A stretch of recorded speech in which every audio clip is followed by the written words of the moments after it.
Hey everyone out there, Creature Hunt Guy coming at you with another Godzilla review. And today we are taking a look at what may very well be my most favorite Godzilla. So this is a very special review for me.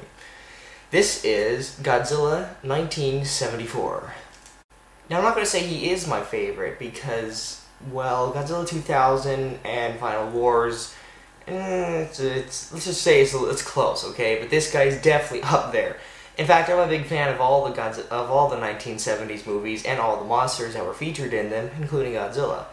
So, without further ado, let's take a look at old 74 here.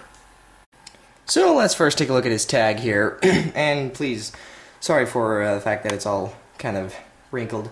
But first you see Godzilla 74 on here, which is the exact Godzilla that was featured in the movie Godzilla vs. Mechagodzilla. A very epic proportion of epicness. Anyway, so yeah, here you see here Godzilla, and for some reason it's written Godzilla 1974 in English, and I'm not really sure why. But hey, I don't know. Now on the back you got some regular stuff that you'd usually see on the inside, and a sticker that says 2003. But on the inside you have something very colorful to look at, and wow, a very cool catalog. So let's see, on top, these are all the newest, these were all the ones that were new at the time when this figure was made, or a little bit after, I guess, but anyway. So on top you see the standard size figures. There's big, lots of cool things up there, and then down here you see all the Movie Monster Series figures that were made up to that point. And man, there was a lot of them, but now there's even more, because this guy is actually not even featured on there, because he came later.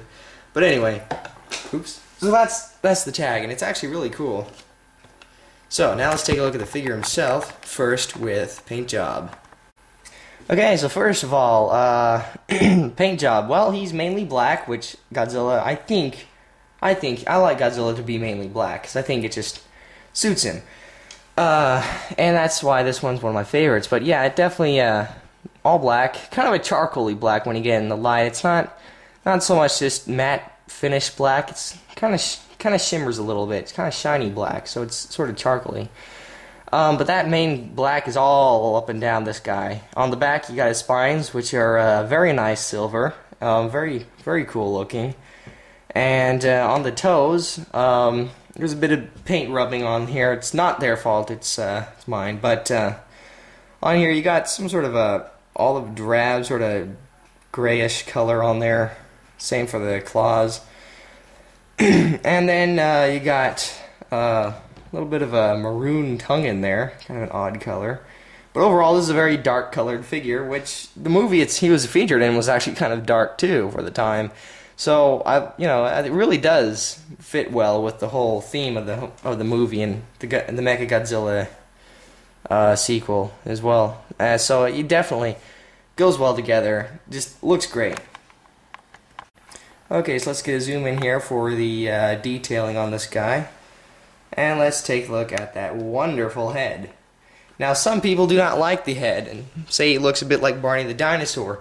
I personally, well, I can see where they're coming from, but I try not to think about that because I just really do love this guy.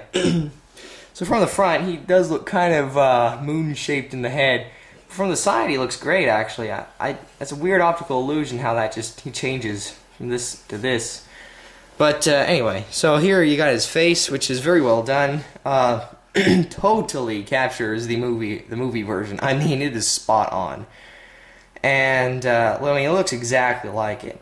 Eyes, perfect. The teeth, the little sharp pointy teeth that kind of point in, they're well done. Even on the top as well, which is different. And on the front you got this strange little patch, which I'm assuming was the zipper on the costume, but we'll not talk about that.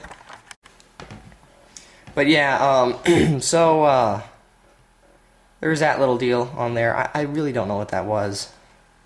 But anyway, and overall, as you notice in the skin, is just perfectly in line with its, all the scales are perfectly in line. Just go all the way down, and then onto his tail all the way down. And as you can see, it's a very long tail, very long tail.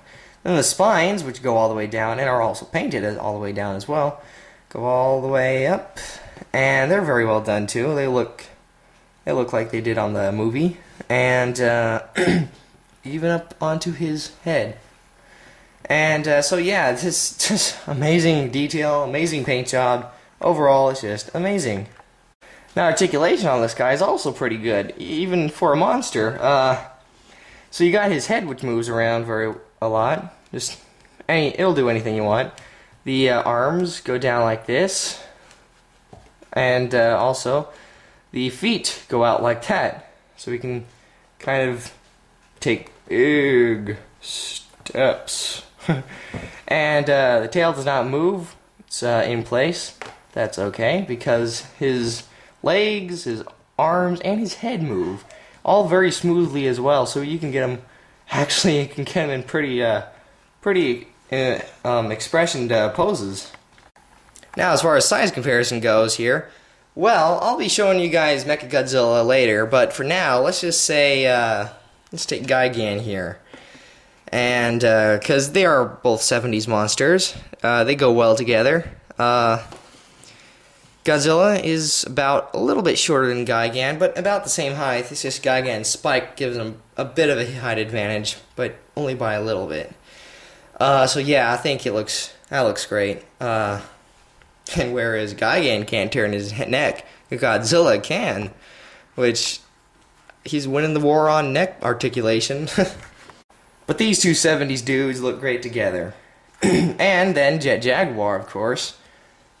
Just trading him out here. They look great as well. Because this was just a year before, so I think they used just about the same costume. So this is pretty much as close as we're going to get to a Godzilla 73 suit, and I for one am totally happy with this. They look great.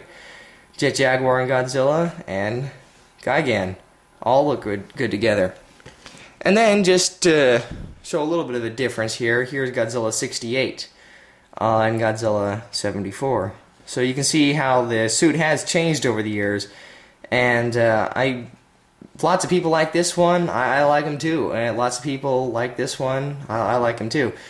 And of course, both suits have their problems, but I really gotta say I like them both. But I gotta say I like this guy a little. I do like this guy more. That's just my personal preference. But definitely good. So yeah, that's Godzilla 74.